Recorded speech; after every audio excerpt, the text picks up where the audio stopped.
Even the chilly wind could not blow away the passion of the petitioner of Playfair, a new advocacy campaign for parks formally launched with a rally at City Hall on February 28th.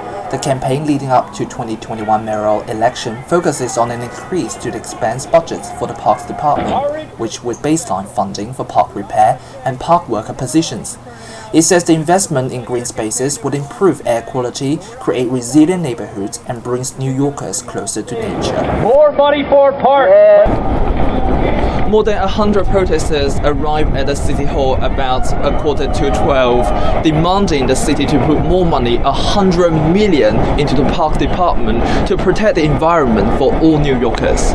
New York may be known as a concrete jungle, but throughout its 5 boroughs, thousands of recreational parks and playgrounds make up 14% of NYC's land. However, the Parks Department only received a meager 0.59% of the total city budget last year. For bigger players such as Central Park and Prospect Park, they become more dependent on public-private partnerships as government funding have been cut over the years. For smaller ones, average city park hasn't seen a major renovation in the past 2 decades, even though more than 20% of the park bridges had serious deterioration.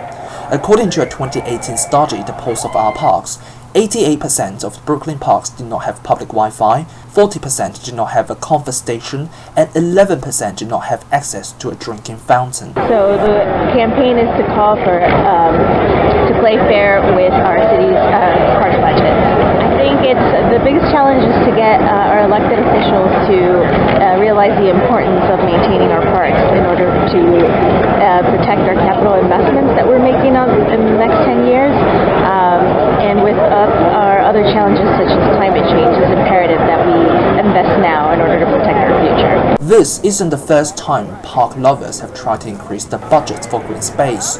Back in 2001, there was a campaign to lobby the City Council for 1% of the budget for parks. In 2018, Brooklyn Borough President Eric Adams made the same 1% pledge, or roughly $385 million.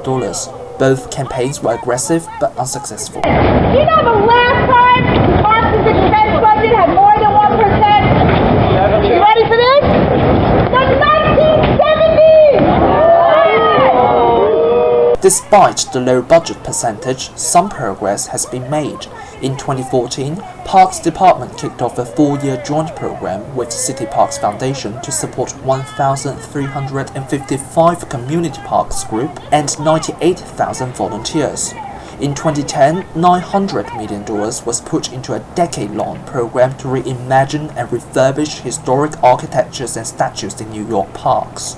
Earlier this year, it has been confirmed that this program could be extended to 2024 if the state approved the additional $110 million proposed for the fiscal year starting April the 1st. This is a $20 million increase from what Parks Department usually gets. However, campaigners say this is far from enough. In 2015, the Parks Department estimated the backlog at $1.1 billion. 3 years later, close to $6 billion would be needed, according to a study by Urban Future Center. The study also found that almost half of New York parks, averagely 73 years old, had outdated drainage that caused flooding. Moreover, there are only 150 gardeners citywide, 27 electricians, 11 maintenance staff assigned to marinas, and 1 carpenter to cover 148 miles of coastline. The budget for parks usually increases after negotiations, but the campaign is still in its early stage. The Playfair Coalition was formed by New Yorkers for Parks, Council member Barry Grodenchik, chair of the Parks Committee, the New York League of Conservation Voters, and DC 37 Parks Workers Union.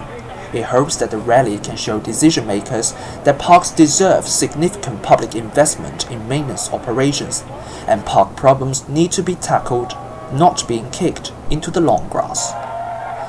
Wu, China America Radio, City Hall, New York.